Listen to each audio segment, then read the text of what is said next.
جرأت کا نام ہے دیوبند والے عالی مقام. معزز سامعین اور ناظرین، جیسا کہ ظفر رضوی کی کلپ کا ہم جواب دینے جا رہے ہیں، اب دوسری کلپ میں ظفر رضوی نے جو غور افزائی کی ہے اس میں سب سے پہلے تو مفتی نجیب اللہ کی بات کا جواب دینے کی کوشش کی ہے کہ مفتی نجیب اللہ حفظہ اللہ نے عبارت پیش کی تھی ملفوظات عیسیٰ سوم کی بیلوی کے اعلیٰ حضرت کے ملفوظات سے. اس میں انہوں نے جو اما عائشہ کے بارے میں جو اور دوسری ازواج کے بارے میں جو اس نے گستاخی کی ہے اس کو مفتی نجیب اللہ نے بیان کیا اور عبارت پڑھی کہ انبیاء علیہ السلام کی قبور مطہرہ میں ازواج مطہرات پیش کی جاتی ہیں، وہ ان کے ساتھ شب باشی فرماتے ہیں. تو اس عبارت کے جواب میں ظفر رضوی نے جو کہا وہ یہ کہا کہ شب باشی والا مسئلہ امام اہل سنت نے خود بیان نہیں کیا. پھر اس کے بعد عبارت پڑھ کے ظفر صاحب نیچے کہتے ہیں کہ اعلیٰ حضرت اس مسئلے کو بیان کرنے میں محض ناقل ہیں. اعلیٰ حضرت محض ناقل ہیں، جو نقل کرنے والا ہو اس پر تو ذمہ داری ویسے بھی نہیں ہوتی. اعلیٰ حضرت نے تو زرقانی سے نقل کی ہے. تو ظفر صاحب آپ کا اگر یہ دعویٰ ہے تو آپ کے اعلیٰ صرف ناقل ہی ہیں، نقل کرنے والے ہیں، تو آپ کو یہ چاہیے تھا کہ آپ زرقانی کی عبارت بھی پڑھتے اور اپنے اعلیٰ حضرت کی جو ملفوظات کی عبارت ہے وہ بھی آپ پڑھتے، پھر آپ ویڈیو میں دکھاتے کہ دیکھیں بالکل بے عینی وہی عبارت آپ کے اعلیٰ حضرت نے نقل کی ہے. لیکن آپ نے ایسا نہیں کیا. آپ نے زرقانی کی عبارت اصل عبارت پڑھی ہی نہیں، اس کو ہاتھ تک نہیں لگایا آپ نے. کیوں؟ کہ ظفر صاحب آپ خود بھی جانتے ہیں کہ آپ کے اعلیٰ حضرت نے جو الفاظ کہے ہیں وہ جو زرقانی میں الفاظ ہیں اس میں بہت فرق ہے. ہم آپ کو قیامت تک چیلنج دیتے ہیں ظفر صاحب آپ اپنے اعلیٰ حضرت کے ملفوظات والے الفاظ زرقانی سے دکھائیں ذرا، آپ کو قیامت تک چیلنج ہے. اور ظفر صاحب اور اس آپ کی جو اس میں جواب دینے کی کوشش کی ہے آپ نے اس میں بھی خیانت کی ہے. آپ نے پہلی بات تو عبارت نہیں دکھائی، آپ نے عبارت نہیں دکھائی اور الٹا یہ کہہ دیا کہ یہ زرقانی کا عقیدہ ہے انہوں نے نقل کی ہے. بہرحال ظفر صاحب یہ آپ کی علمی حیثیت. خیر یہاں تفصیلی جواب کا موقع نہیں ہے. تفصیلی جواب آپ نور سنت شمارہ اول میں دیکھیں کہ جرم کا ایک اور ثبوت کے نام سے یہ عنوان ہے. اس میں آپ دیکھیں کہ مفتی نجیب اللہ حفظہ اللہ نے بہترین انداز میں آپ کے اس اعتراض پہ دھجیاں اڑائی ہیں آپ لوگوں کی. بہرحال اس کے بعد چلیں، مفتی صاحب نے یہ بات پیش کی کہ شب باشی فرماتے ہیں. اس کے بعد مفتی نجیب اللہ نے یہ بات کی، یہ عبارت پڑھی آپ کے اعلیٰ حضرت کی ملفوظات سے کہ یہ تمام اہل سنت کا اجماعی عقیدہ ہے اور احادیث سے صحیحہ سے ثابت ہے، جو خلاف کرے گمراہ ہے. اور کہا کہ آپ کے اعلیٰ حضرت نے اس شب باشی والے مسئلے کو اجماعی مسئلہ کہا ہے. تو اس کے جواب میں آپ نے یہ کہا کہ نجیب اللہ نے دروغ گوئی کی، افترا کیا، اعلیٰ حضرت پر جھوٹ باندھا، آپ نے شب باشی کے مسئلے کو اجماعی قرار دیا. تو ظفر صاحب میں آپ سے سوال کرتا ہوں کہ مفتی نجیب اللہ نے جو عبارت پڑھی ہے کیا ملفوظات میں نہیں ہے؟ پھر آپ کیوں بولتے ہیں اگر ملفوظات میں ہے تو پھر آپ کیوں کہہ رہے ہیں کہ اس نے جھوٹ بولا، مفتی نجیب اللہ نے دروغ گوئی کی؟ جھوٹ تو نہیں بولا، عبارت تو موجود ہے. آپ یہ کہنا چاہتے ہیں کہ یہ تمام اہل سنت کا عقیدہ، یہ جو عبارت ہے یہ شب باشی والا اس مسئلہ میں شامل نہیں ہے، آپ یہ کہنا چاہ رہے ہیں. حالانکہ آپ ملفوظات میں وہی صفحہ اٹھا کے دیکھیں، اس مقام پر اس جگہ پر آپ کے اعلیٰ حضرت نے ایک تو مسئلہ حیات نبی کا بیان فرمایا ہے، اس کے بعد آپ کے اعلیٰ حضرت نے دوبارہ دوسری جگہ پر یہی بات پیش کی ہے شب باشی والی، اس کے بعد آپ کے اعلیٰ حضرت نے سماع موتا والا مسئلہ بیان کیا ہے.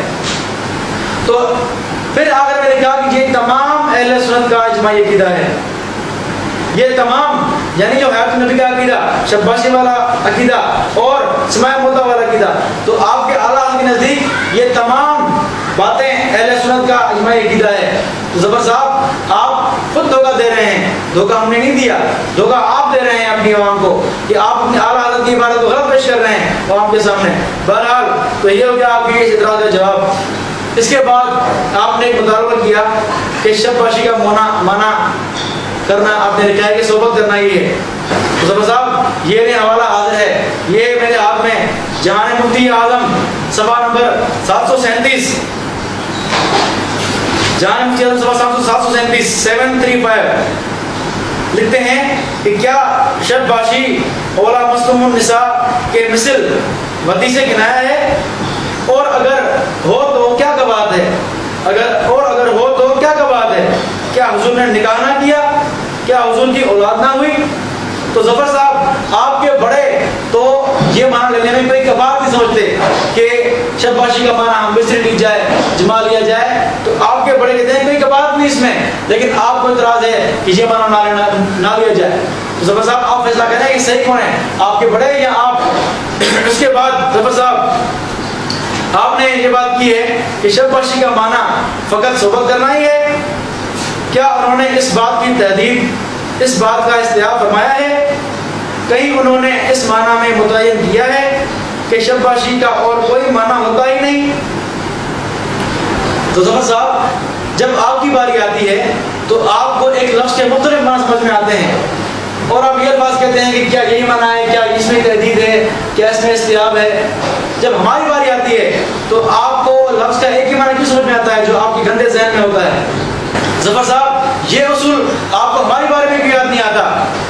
یہ اصول آپ کو اپنی بارے میں کیوں یاد آتا ہے کہ ایک لفظ کے ایک ہی معنی کیوں لیا آپ نے؟ ظفر صاحب یہ آپ جو اصول بنائیں وہ صرف آپ کے لیے نہ ہو، وہ سب کے لیے اصول ہوں۔ تو آپ نے جو اصول بنایا اس کو خود آپ پھنس رہے ہیں۔